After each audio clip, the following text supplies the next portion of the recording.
Assalamualaikum warahmatullahi wabarakatuh. Salam sejahtera kepada seluruh para penonton yang sedang mengikuti IMR TV. Para penonton mati sekalian, hari ini kita bertemu lagi dan membincangkan satu tajuk yang paling terkini. Tajuk mengenai kaitannya dengan akidah Islamiyah, iaitu tajuk yang membincangkan kenyataan daripada salah seorang pemimpin politik tanah air, iaitu Presiden kepada Parti Keadilan Rakyat, Nurul Izzah Anwar, yang dalam salah satu diskusi perbincangan panel yang dihadirinya menyebut bahawa membuat kenyataan bahawa rakyat Malaysia termasuk orang Melayu tidak seharusnya dipaksa mengamalkan agama tertentu. Nurul Izzah membuat kenyataan itu ketika menjadi ahli panel forum Islamic Stage, which version, whose responsibility, anjuran gereja Full Gospel Tabernacle di Subang. Jadi kenyataan itu telah menimbulkan sedikit kontroversi, kalau tak sedikit pun banyak kontroversi. Hari ini kalau kita baca dalam blog-blog, kita baca dalam portal, kita baca dalam tulisan-tulisan, kita dapati berbagai-bagai ragam tentang kritikan-kritikan, sokongan-sokongan yang diberikan kenyataan yang dibuat itu. Bersama saya pada ketika yang berbahagia ini ialah yang pertama yang berbahagia Dr. Syamsuddin Munir, salah seorang ahli fikir dan juga pendakwah yang terkenal di Malaysia ini. Dan di sebelah kiri saya yang paling dekat sekali ialah Al-Fadhil Ustaz Rushdi Long, juga salah seorang pendakwah dan seorang aktivis masyarakat, aktivis Islam yang sedang bergiat dalam usia yang muda dengan teman-teman mudanya sedang bergiat untuk mendakwahkan agama Allah Subhanahu Wa Taala. Kedua-dua ahli panel ini bersama dengan saya kira-kira dalam 40 minit yang akan datang ini akan membincangkan tajuk ini. Dan diharap para penonton di mana juga anda berada, sama di United Kingdom, sama ada di Germany, sama ada di Australia, sama ada di Arab Saudi, sama ada di Mesir, Jordan, di Indonesia dan di mana juga, termasuk di tanah air sendiri, akan terus mengikuti program ini insya-Allah. Dan saya yakin perbincangan ini mengenai saudara, perbincangan ini mengenai saya, perbincangan ini mengenai amalan agama saudara, mengenai amalan agama saya, dan akhirnya perbincangan ini menyangkut kepada akidah Islamiyah yang selama ini terpasak begitu tegak dalam kehidupan kita umat Muhammad sallallahu alaihi wasallam. Para penonton yang hormati sekalian, saya nak pergi kepada ahli panel yang pertama, Dr. Syamsuddin Munir. Doktor, saya ingat kalau saya dah bacakan sedikit tadi, saya nak dengar respon awal daripada doktor tentang kenyataan yang dikemukakan oleh yang berhormat Puan Nurul Izzah mengenai tentang ayat yang ada kaitannya, ayat yang menyebut tentang la ikraha fiddin qad tabayyana rusyd itu. Sila Ustaz. Terima kasih yang Datuk. Assalamualaikum warahmatullahi wabarakatuh. Sedang penonton yang dirahmati Allah Subhanahu Wa Taala, menyentuh tentang kenyataan daripada Naib Presiden PKR, ya, Saudara Nurul Izzah Anwar.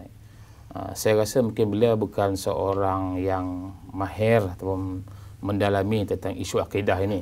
Latar belakang beliau saya rasa bukanlah seorang yang berlatar belakang pendidikan agama yang asas.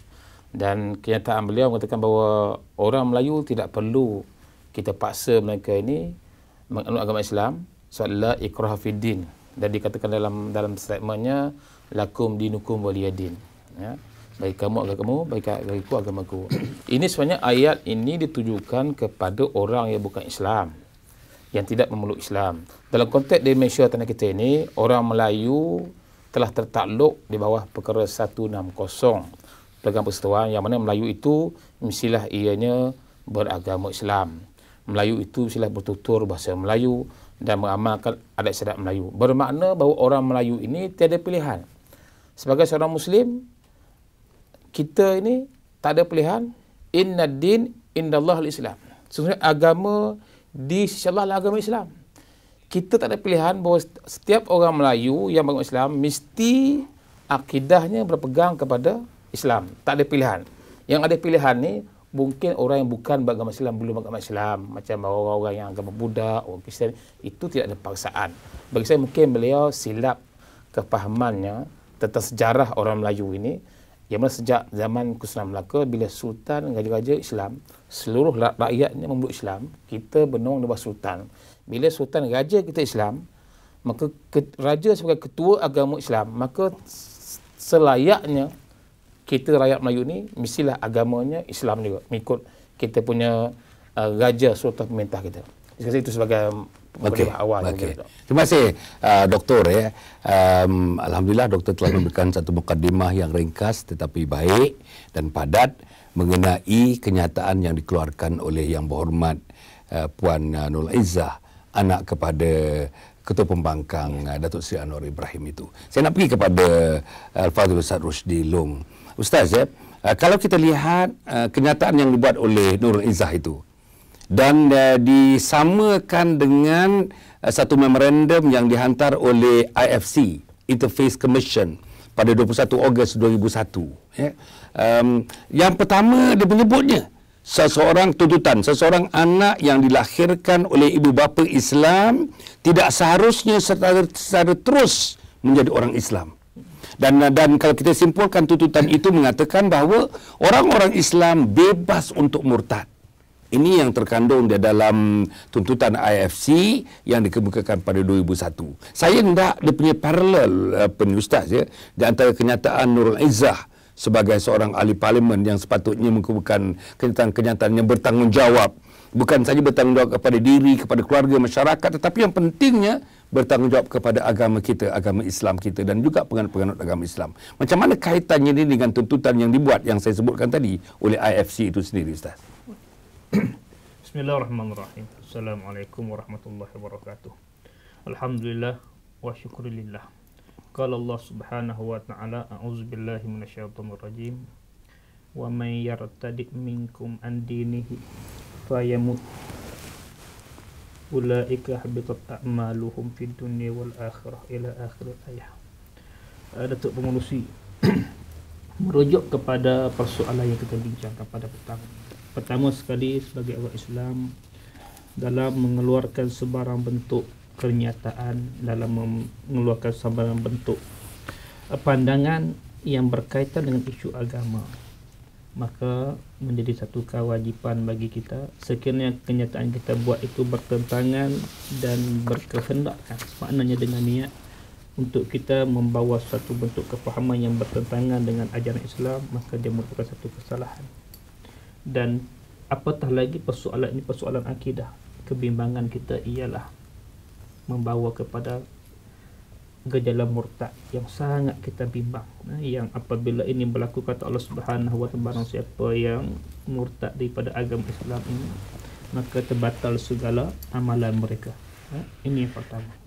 Yang keduanya, apabila kita memperkatakan tentang tuntutan yang dikemukakan oleh IFC mengenai status agama bagi rakyat Malaysia ini, dengan apa yang ditimbulkan oleh Yang Berhormat dalam tempoh masa sehari dua ini, saya melihat kenyataan yang wujud ini merupakan kesinambungan daripada satu bentuk desakan, satu bentuk gerakan yang sememangnya wujud dan dipelopori oleh pihak-pihak tertentu yang bermatlamatkan untuk menjadikan budaya ataupun agenda kebebasan beragama ini sebagai sesuatu yang berhak kepada rakyat Malaysia.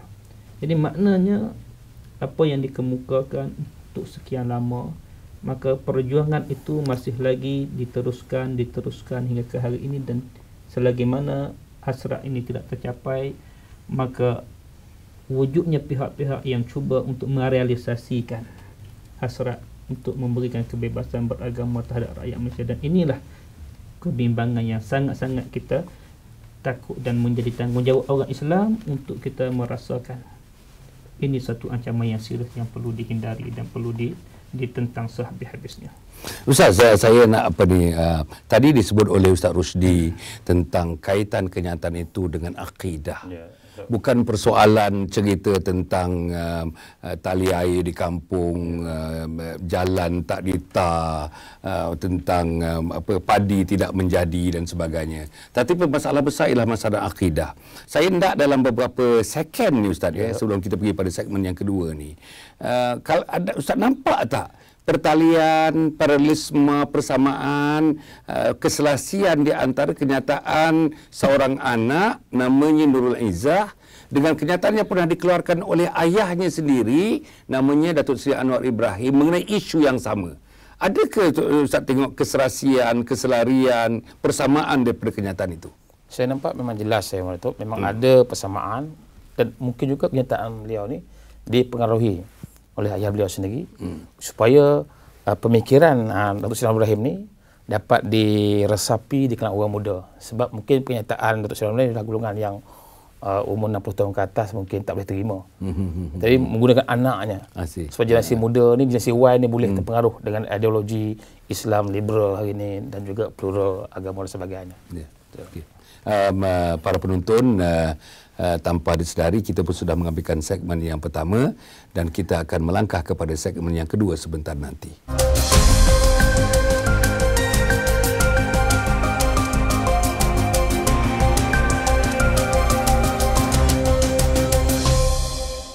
Wanita solehah, perhiasan yang sangat berharga. Lagi banyak kita bercakap, lagi banyaklah kita akan tergelincir dan kita akan berbuat silap. Hendaklah dia menghormati jirannya. Bagaimana orang Islam dipelihara, dilindungi hak-hak mereka. Mutiara Hadis.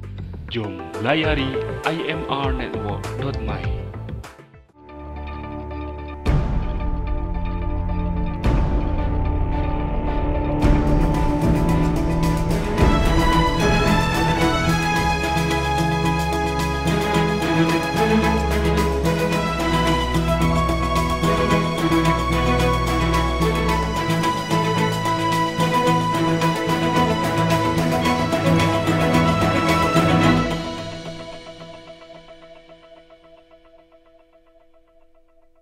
Guru lihat pada anak murid.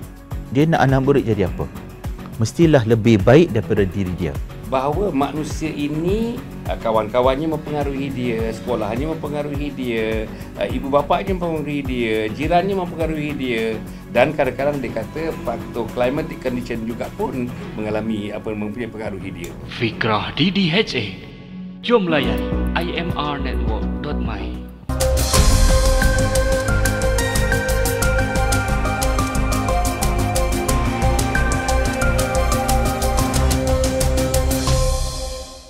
Para penonton yang dihormati sekalian, bertemu lagi dalam satu siaran khas mengenai persoalan akidah hasil daripada kenyataan yang dikemukakan dalam satu forum oleh Yang Berhormat Puan Nurul Izzah Anwar Ibrahim.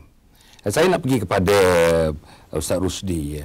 Ustaz, kalau kita tengok betul kenyataan tu Ustaz, dalam suasana pilihan raya yang agak hampir sekarang ni, ada mengatakan bulan 2, ada mengatakan bulan 3 dan ada juga yang mengatakan bulan 12. Jadi apa pandangan Ustaz tentang kenyataan yang dikemukakan itu? Ada apa di sebaliknya? Dia nak cari apa buat kenyataan begitu? Padahal kenyataan begitu agaknya orang Melayu, orang Islam tidak boleh terima kebanyakannya. Orang-orang agama tidak boleh menerima kebanyakannya. Tetapi saya rasa inilah kenyataan yang mungkin dialu-alukan oleh teman-teman yang bukan Islam dan teman-teman yang bukan Melayu. Dalam konteks ini Ustaz, agak Ustaz kalau dapat kita singkap sikitlah. Kenapa kenyataan itu dibuat sedemikian rupa pada ketika kita sedang betul-betul berada dalam ambang menghadapi PRU ke-13 ini? Saya melihat kepada dua perkara yang menjadi kekuatan. Kenapa dan mengapa pendapat sebegini dikemukakan? Pertama sekali, kita melihat kepada sejarah tuntutan untuk kebebasan beragama ini bukan satu perkara baru. Dan tindakan-tindakan yang dilakukan oleh pihak-pihak dalam mengemukakan asas kepada kebebasan ini, kita lihat bermula dengan kebebasan bersuara, kebebasan berhimpun dan membawa kepada kebebasan beragama. Perjuangan ini perjuangan yang rentetannya sekian lama. Dan kita lihat maknanya sambutan terhadap usaha untuk merealisasikan fahaman berasaskan kepada kebebasan ini. Kebebasan ini sesuatu yang diperjuangkan oleh mereka yang nakkan suasana itu wujud dalam konteks negara kita. Sebab itu wujudnya himpunan bersih, matlamatnya kebebasan bersuara. Dan juga yang terbaru ini ialah perjuangan bagi merealisasikan kebebasan beragama. Jadi kesimpulan kepada itu ialah yang pertamanya kita memang percaya kepada satu bentuk usaha yang dilakukan oleh golongan-golongan yang bukan Islam. Yang keduanya golongan Islam yang berfikiran liberal, yang membawa kepada satu bentuk penerimaan dalam masyarakat supaya perkara sebegini dibenarkan berlaku dalam masyarakat. Dan untuk pilihan raya tak lain tak bukan dijadikan sebagai wadah perjuangan untuk memulihkan mereka yang nakkan kebebasan ini atas nama hak asasi manusia itu menyokong usaha tersebut. Itu yang pertama. Yang keduanya, kenapa wujud juga usaha sebegini? Kerana di kalangan umat Islam itu sendiri tu. Umat Islam sendiri yang fikrahnya sebegitu.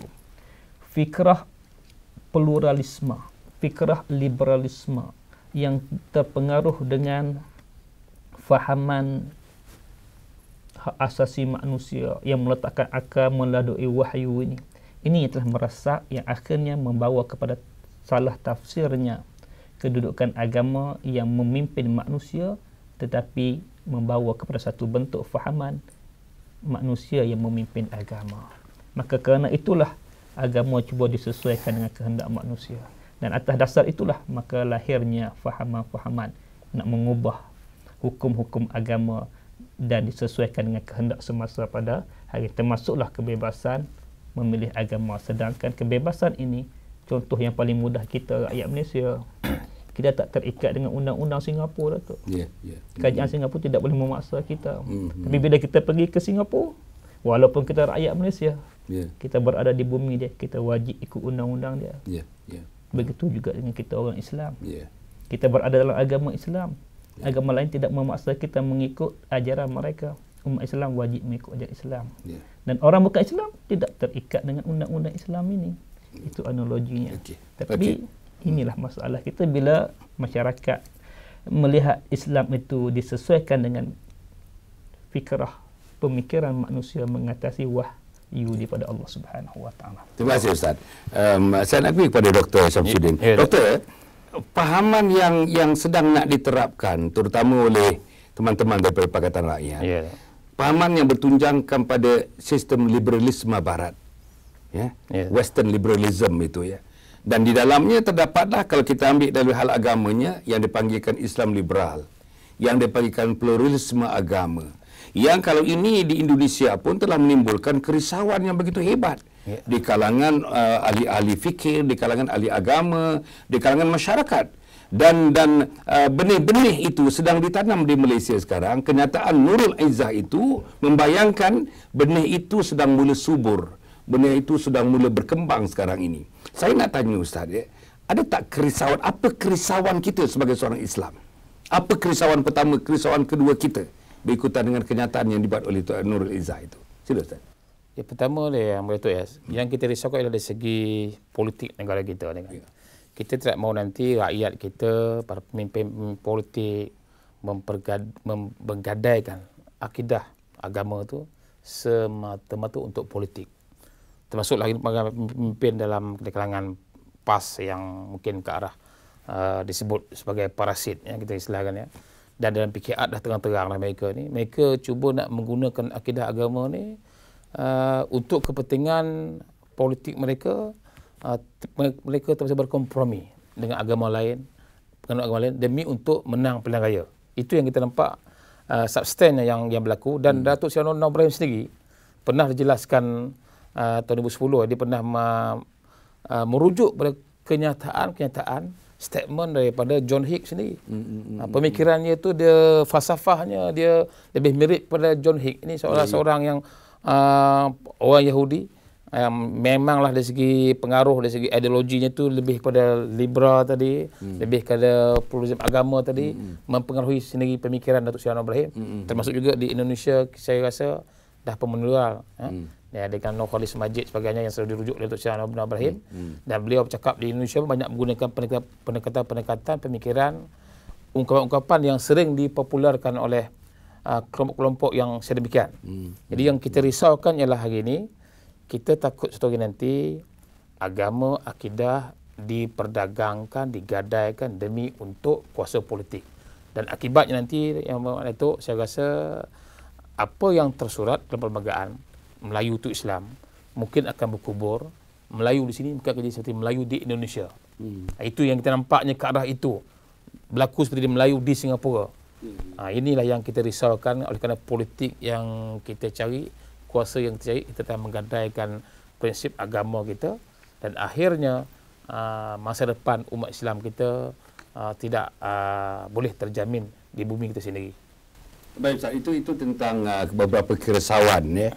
Sebagai seorang Islam para penonton, kita harus risau. Risau kepada generasi sekarang ini, lihat dalam-dalam mata anak-anak kita, mata cucu-cucu kita. Dengan kenyataan yang dibuat oleh Wabi Nurul Izzah ini, seolah-olah sudah membuka pintu dengan seluas-luasnya. Pintu untuk orang murtad, untuk orang meninggalkan agama asalnya. Dalam konteks kita ialah orang meninggalkan agama Islam. Sekarang ni dengan peruntukan-peruntukan untuk mencegah misalnya, tidak membolehkan orang bukan Islam mendakwahkan agamanya kepada orang Islam. Itu pun diperuntukkan yang ada kalau kita laksanakan sebenarnya tidak dapat lagi kita menyekat tentang kerja-kerja yang begitu licik yang dijalankan oleh mereka yang terlibat untuk melencongkan akidah umat Islam. Tapi Nurul Izzah membuat kenyataan ini macam seolah-olah membuka pintu. Marilah orang Melayu. Di bawah ikrah fiddin, tidak paksaan kepada kepada agama ini. Kamu bebas sebenarnya untuk memilih agama apa pun. Bukan saja di kalangan orang yang bukan Islam, di kalangan kamu sebagai seorang bukan Islam. Saya nak sebutkan ini dalam konteks, Ustaz, kita berbincang mengenai pluralisme agama dan juga berbincang mengenai Islam liberal itu. Dua-dua ni saya nampak dulu kalau kita perhatikan dalam 10-15 tahun yang lalu tak banyak timbul perkara ni. Tapi akhir-akhir ini bila perkara ini diwar-warkan, perkara ini diseminarkan, bila hal ini misalnya dibawa ke roadshow dan dibincangkan dalam perbincangan yang besar yang melibatkan umum dan sebagainya, kita sudah nampak bahawa pahaman liberalisme agama, pahaman pluralisme agama ini nampaknya sudah menjadi satu kenyataan yang tidak dapat dipisahkan lagi dalam kehidupan kita. Saya nak tanya kepada Ustaz, apakah kaitannya dan apa respon kita kepada gerakan yang namanya gerakan liberalisme, Islam liberal dan satu lagi gerakan pluralisme agama itu? Gerakan-gerakan yang atas nama ism ini, liberalisme, pluralisme, sekularisme ini, kita lihat ini sebagai satu wajah baru. Wajah baru yang dahulunya telah diperjuangkan oleh Abu Jahal sekian lama lagi. Abu Jahal dahulu di zaman Rasulullah juga menawarkan formula tolak ansur kepada Rasulullah, menyamakan Islam dengan agama yang lain. Maka itu gambaran lama, sehingga kan Rasulullah memberi gelaran kepada Umar Ibnu Hisham ini dengan gelar Abu Jahal. Dan hari ini kita dapati waris-waris ini, waris-waris Abu Jahal ini, mewarisi fahaman jahiliyah ini, membawa dimensi baru dalam konteks paradigm pemikiran manusia atas nama sekularisme, atas nama liberalisme ini, yang natijahnya tidak lari daripada apa yang diperjuangkan oleh golongan musyrikin dulu. Jadi atas dasar itu ditentang oleh Rasulullah sallallahu alaihi wasallam, sehingga Rasulullah berkata kepada Abu Jahal, la ya ammi walakin qaula la ilaha illallah. Tidak wahai bapa saudaraku, Islam ini kedudukan tidak sama dengan agama yang lain kecuali setelah kamu mengucap kalimah la ilaha illallah. Ketegasannya sangat cantik.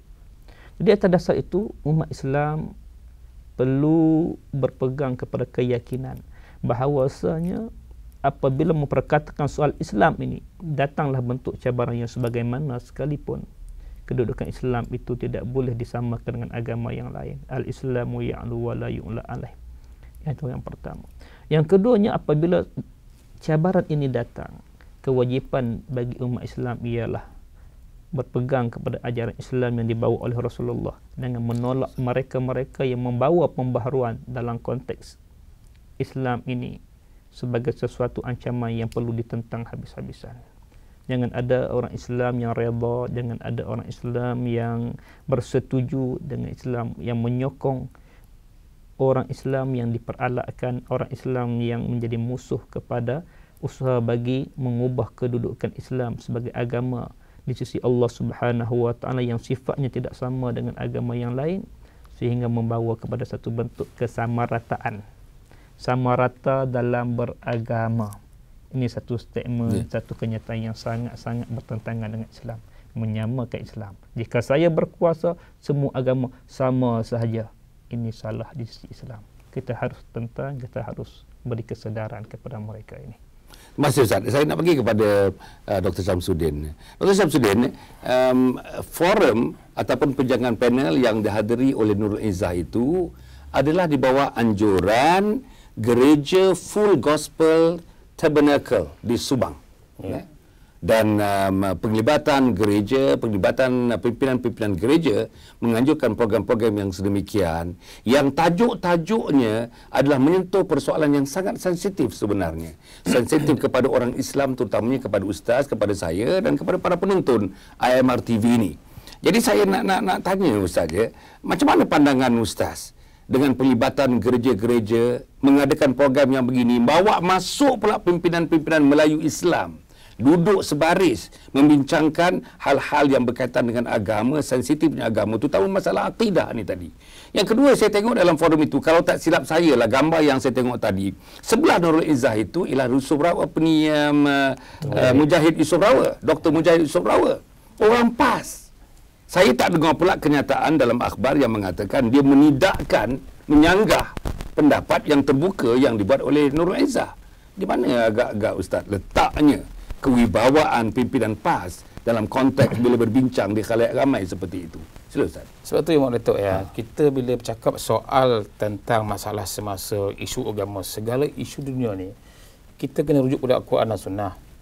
Fa in tanaza'tum fi syai'in farudduhu ila Allah wa Rasul. Bila kita ni mungkin kita rasa bercelagah, kita rasa betul ke tidak ke, sanksi ke, rujuk pada Allah dan Rasul. Kalau kita lihat firman Allah Subhanahu wa taala dalam surah Al-Baqarah ayat 257, jelas yang Datuk A'udzubillahi minasyaitanir rajim. Allahu waliyul ladzina amanu yukhrijuhum minaz zulumati ilan nur wal ladzina kafaru awliya'uhumut taghut yukhrijunahum minan nuri ila zulumat.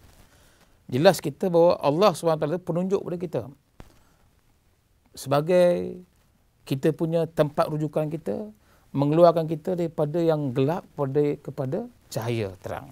Dan wallazina kafaru, orang-orang kafir ini, kufar ini, mereka ini ketuanya adalah taghut yang nak merosakkan kita orang Islam ni.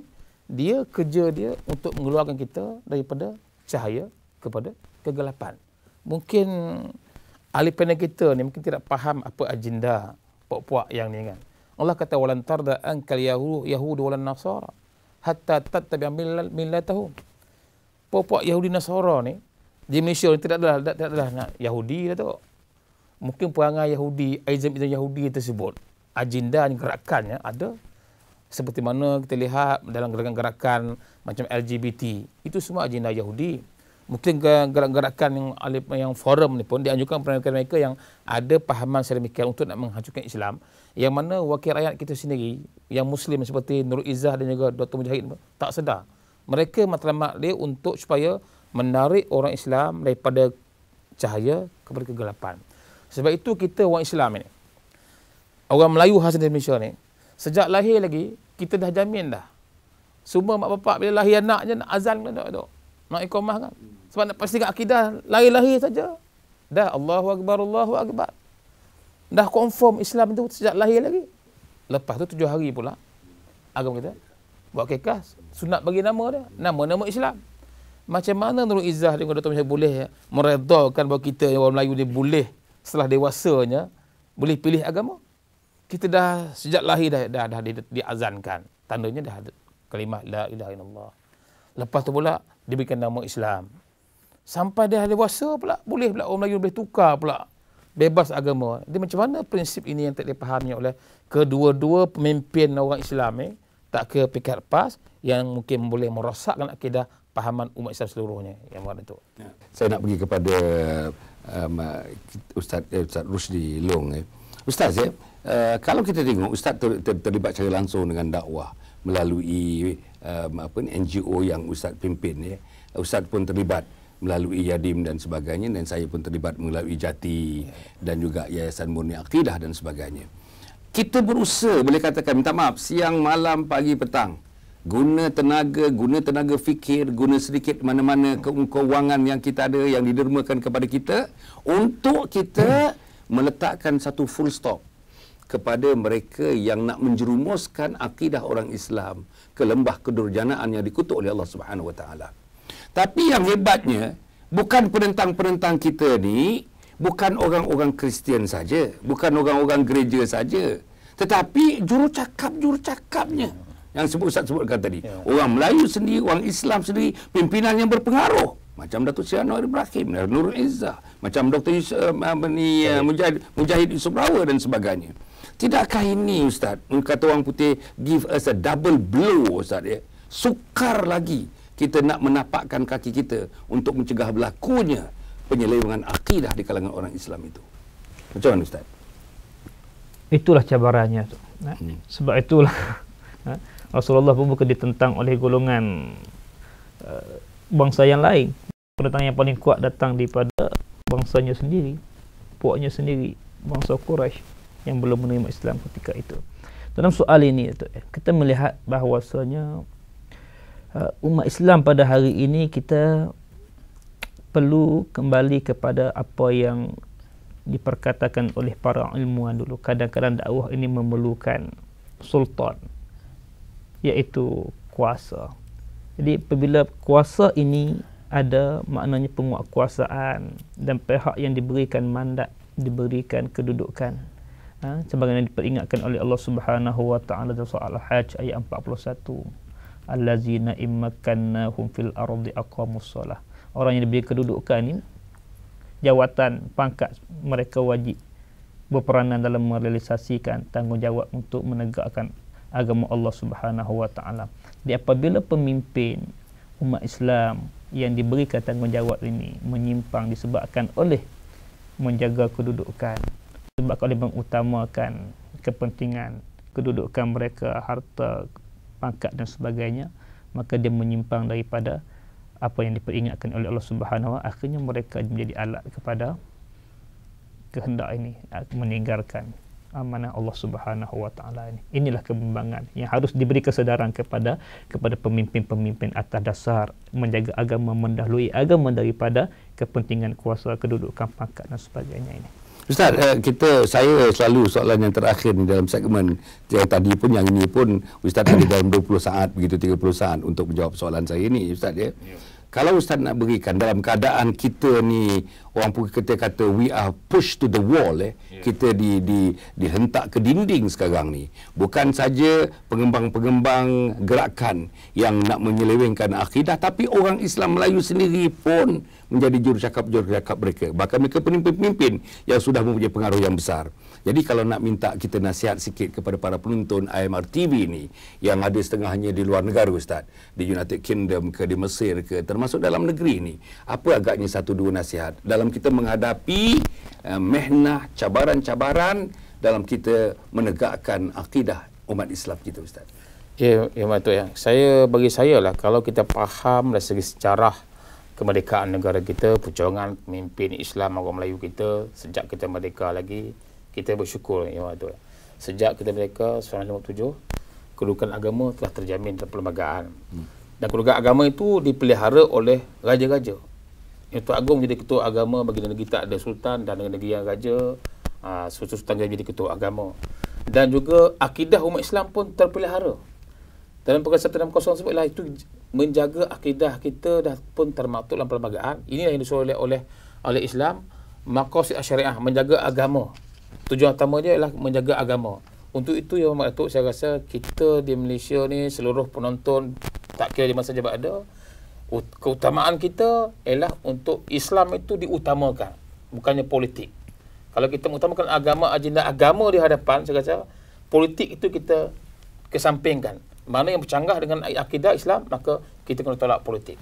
Untuk itu, dalam hal untuk nak menjaga akidah kita, tak kira lah pahaman kita ni PAS ke, PKR ke, orang Melayu dalam UMNO ke sebagainya, tak berparti ke, kita letakkan kepentingan agama itu yang paling utama, yang paling aula demi untuk masa depan ummah keseluruhannya. Terima kasih Ustaz. Maknanya untuk anak-anak, untuk teman-teman yang sedang menonton siaran ini, di mana juga anda berada, nasihat Ustaz ini tidak lain dan tidak bukan.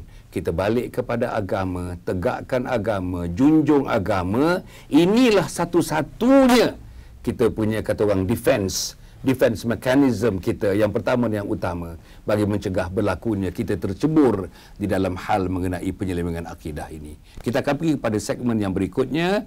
Sekali lagi kita bertemu dalam siaran yang sama. Terima kasih.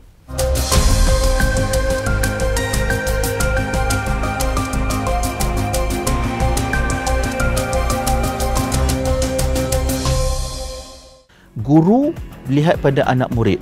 Dia nak anak murid jadi apa? Mestilah lebih baik daripada diri dia. Bahawa manusia ini, kawan-kawannya mempengaruhi dia, sekolahnya mempengaruhi dia, ibu bapaknya mempengaruhi dia, jirannya mempengaruhi dia, dan kadang-kadang dia kata faktor climatic condition juga pun mempunyai pengaruhi dia. Fikrah DDHA. Jom layari imrnetwork.my. Satu saluran baru media, IMR Network, online real time. Dari sudut program yang kita sajikan terlingkup dalam satu lingkungan, bidang-bidang. Termasuklah bidang politiknya, bidang ekonominya, bidang keusahawanannya, bidang kemasyarakatannya, bidang pendidikannya, bidang keluarganya, bidang remajanya, bidang wanitanya. Saluran insya-Allah penyelamat umat, namanya saluran IMR Network. Wanita solehah, perhiasan yang sangat berharga. Lagi banyak kita bercakap, lagi banyaklah kita akan tergelincir dan kita akan berbuat silap. Hendaklah dia menghormati jirannya. Bagaimana orang Islam dipelihara, dilindungi hak-hak mereka. Mutiara Hadis. Jom layari imrnetwork.my.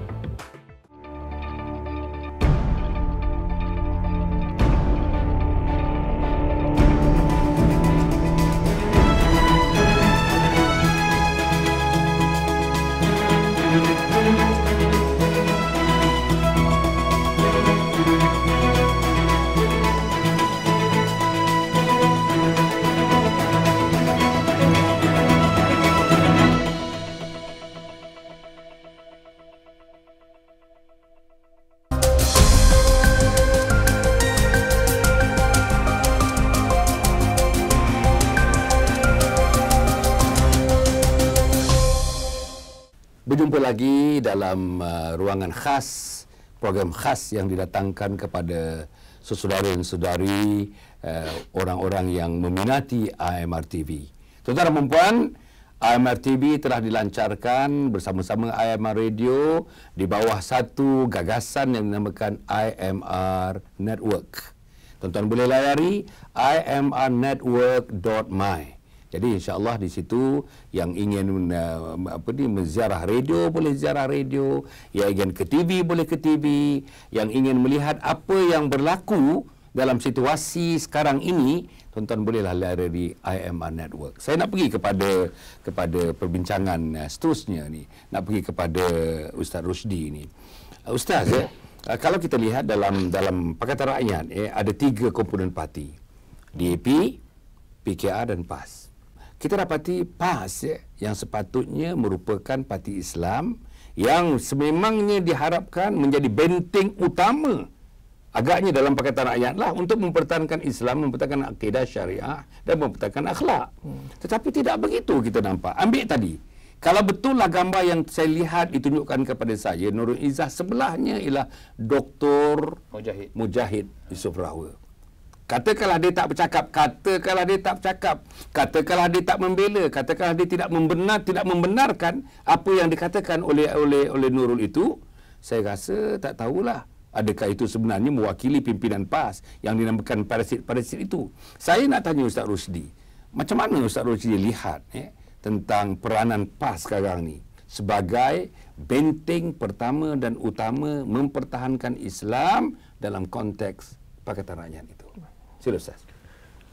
Dalam soal ini, pertama kita ingat Allah Subhanahu Wa Taala memberi satu gambaran yang cukup jelas satu.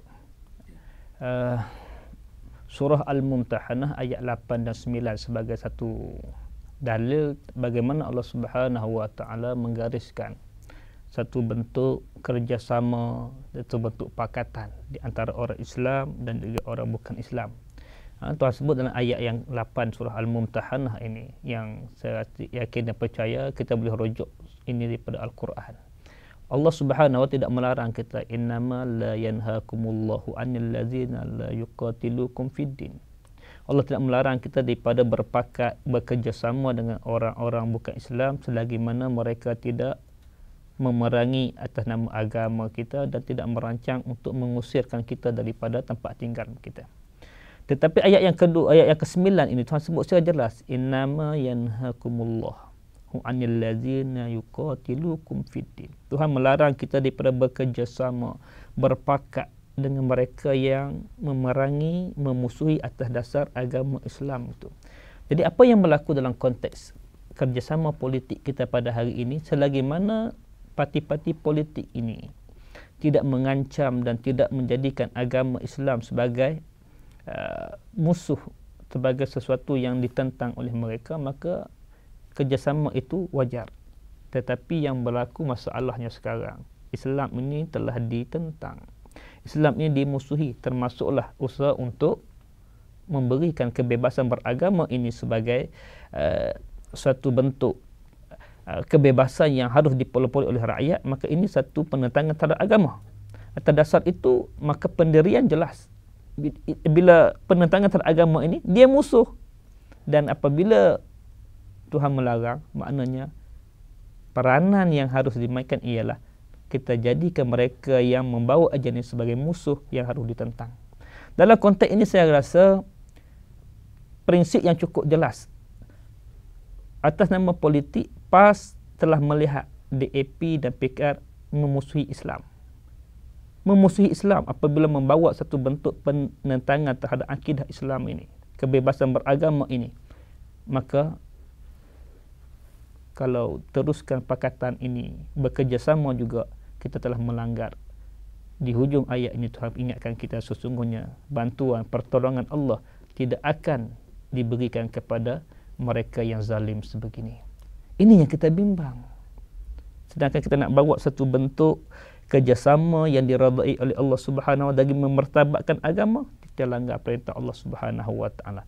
Atas dasar itu, sepatutnya kepimpinan PAS menerajui agenda ini, bukan berada di bawah telunjuk, berada di bawah desakan daripada DAP ataupun PKR, sehingga menjadikan isu agama ini, Islam ini dimusuhi dan ditentang, termasuklah penentangan terhadap hudud, penentangan terhadap syiar Islam, penentangan terhadap, ini nak sabutan ma'al hijrah lagi, Maulidur Rasul dan sebagainya. Inilah muka penentangan-penentangan atas nama kebebasan beragama, kebebasan bersuara, kebebasan hak asasi manusia.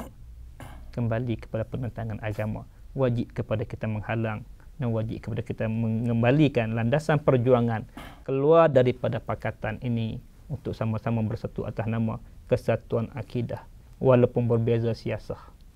Saya nak pergi pada kesatuan tadi Ustaz, kesatuan. Saya nampak ada sikit pertalian yang boleh dilihat di antara kenyataan Nurul Izzah itu dengan perpaduan dan perpecahan umat. Bagi saya, bagi Nurul Izzah menjualkan kenyataan itu sudah jelas ada 2-3 firqah yang menanggapi kenyataan beliau itu.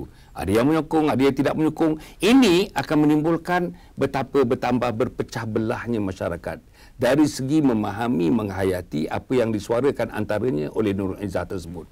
Jadi bila masyarakat Islam berpecah, maka yang untung ialah DAP, yang untung ialah parti-parti yang berjuang untuk kepentingan orang yang bukan Islam. Akhirnya, Ustaz, saya fikir maka kuasa politik di kalangan orang Islam, orang Melayu akan menurun akibat berpecahnya orang-orang Melayu itu sendiri, orang Islam itu sendiri.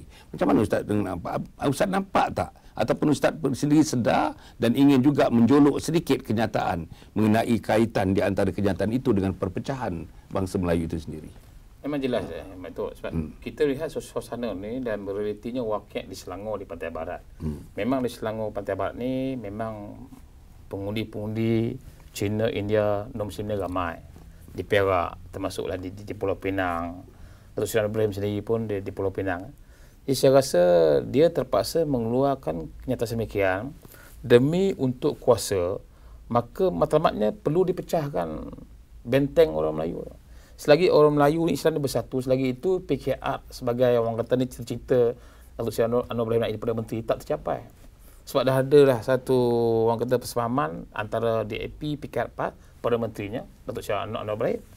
Maka mau tak mau PKR pengaruhnya, sokongannya daripada pundi-pundi yang bukan Islam.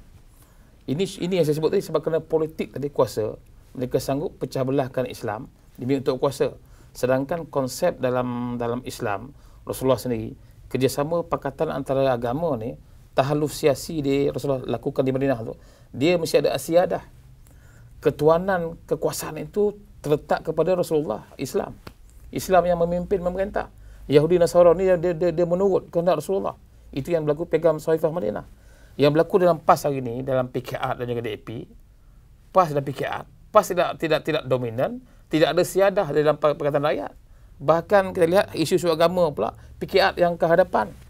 Bermaknanya dalam konteks tahalusiasi ini, pemimpin PAS sendiri pun tidak memahami dari segi konsep falsafah tahalusiasi. Akibatnya kita jadi orang kata menang sorak kampung tergadai. Ini yang berlaku saya rasa di Selangor, di Perak, di Pulau Pinang. Mungkin ini memang dirancang sejak awal lagi daripada mastermind mereka daripada luar negara bahawa perlu dipecahkan persaudaraan Melayu Islam. Saya rasa Matlamat Nur Izzah ni tak lain tak bukan memang agendanya, segala kenyataannya, segala propagandanya ke arah supaya orang Melayu Islam mesti berpecah. Dengan berpecahnya Melayu Islam, maka mereka dapat kuasa. Yang dapatnya ialah bapa dia sendiri, Datuk Seri Anwar Ibrahim sebagai Perdana Menteri. Itu dia yang kita nampak. Jadi kalau kita tengok Ustaz, ini satu benda yang saya rasa lah yang ditimbulkan oleh Dr. Syamsuddin ini satu benda yang boleh dipikirkan, yang boleh dibincangkan lebih lanjut. Tapi setakat ini Ustaz yang dikatakan perpecahan itu menguntungkan. Perpecahan di kalangan masyarakat Melayu Islam boleh membawa Anwar Ibrahim menjadi Perdana Menteri. Oleh sebab itu, juak-juaknya, konco-konconya termasuk anaknya sendiri, Nur Izzah, akan membawa isu-isu yang menimbulkan perpecahan ini. Saya nak tanya ke Ustaz, adakah isu yang seperti ini boleh dibeli oleh orang Melayu? Dan adakah isu seperti ini boleh dibeli oleh orang-orang Cina? Orang Cina ni yang saya fahamlah mempunyai fikiran yang jauh, dan kalau misalnya mereka mendapati yang ini akan menimbulkan kecurigaan, keraguan dan akhirnya menimbulkan malapetaka kepada negara sebagai peniaga, saya rasa mereka tidak dapat mengorbankan perniagaan mereka atas sebab-sebab yang saya sebutkan tadi.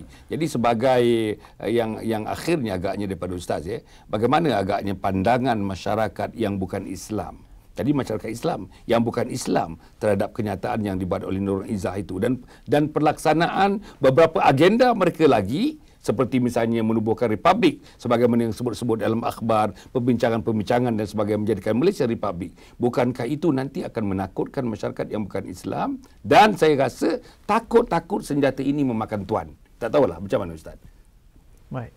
Di peringkat awal kita dapati kenyataan sebegini memang dialu-alukan oleh kepimpinan DAP bagi memperlihatkan tentang satu bentuk kerjasama politik yang sifatnya lebih sederhana begitu, yang sifatnya lebih dikatakan membawa satu dimensi baru terhadap fahaman Islam. Ini yang cuba dipelopori oleh gelombang politik sebegini yang membawa imej-imej seolah-olah apa yang diperjuangkan ini satu gambaran baru imej baru terhadap kedudukan yang lebih terbuka sifatnya, yang dialu-alukan oleh atas dasar kepelbagaian masyarakat yang wujud dalam konteks negara Malaysia ini. Pun begitu, kebimbangan kita kerana Islam ini telah lama bertapak di Malaysia, dan kita yakin umat Melayu itu sendiri sangat sensitif, sangat merasa terguris, sangat merasa peka apabila Islam ini dijadikan sebagai alat, Islam ini dipermainkan, dan Islam ini digadaikan untuk kepentingan yang menjadi kepentingan sempit untuk kuasa, kedudukan dan sebagainya. Dan pertumbungan inilah yang akhirnya untuk jangka masa yang panjang yang boleh mendatangkan kemudaratan dalam konteks negara kita yang berbilang bangsa ini. Apabila kita rasa soal agama ini apabila dipermainkan, dia boleh mengundang musibah yang sangat dahsyat. Yang sangat dahsyat yang akan merugikan masyarakat, bukan sekadar mengundang tragedi sebagaimana yang pernah berlaku dalam konteks negara kita 13 Mei dahulu.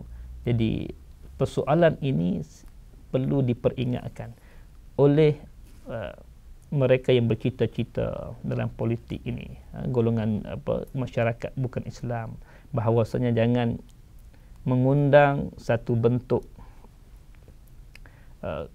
musibah yang lebih besar apabila menjadikan Islam ini sebagai sesuatu yang dipermain-mainkan. Islam hak milik orang Islam, dan orang Islam akan bangun, orang Islam akan bersatu apabila mendapati Islam ini dicabar, Islam ini dipermainkan, dan akhirnya tuntutan jihad ini akan kembali bergema dalam konteks negara kita.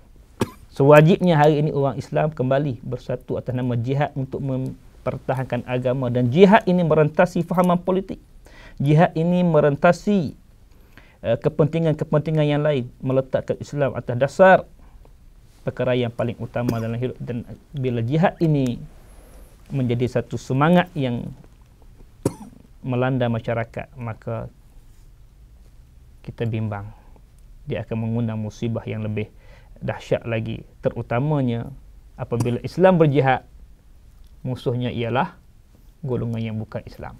Jadi untuk itu jangan jadikan Islam sebagai alat dalam mencapai sesuatu matlamat. Ini peringatan yang harusnya dilihat dan dipegang oleh semua masyarakat dalam konteks negara kita yang cintakan keamanan, cintakan kesejahteraan, kemakmuran negara kita ini, insya-Allah. Terima kasih Ustaz. Saya nak pergi yang akhirnya kepada doktor doktor. Kita tengok Nurul Izzah ini mewakili golongan muda. Baru penggal yang pertama dalam parlimen, anak sulung kepada Anwar Ibrahim, dan dalam keadaan mudanya itu sudah berjaya meningkat memegang jawatan sebagai naib presiden PKR. Okey. Jadi kalau misalnya orang muda buat kenyataan yang rasanya dia memikirkan boleh memikat hati dan jiwa pemikiran orang muda, mahasiswa-mahasiswa, golongan muda di bandar, golongan muda di pinggir bandar dan sebagainya.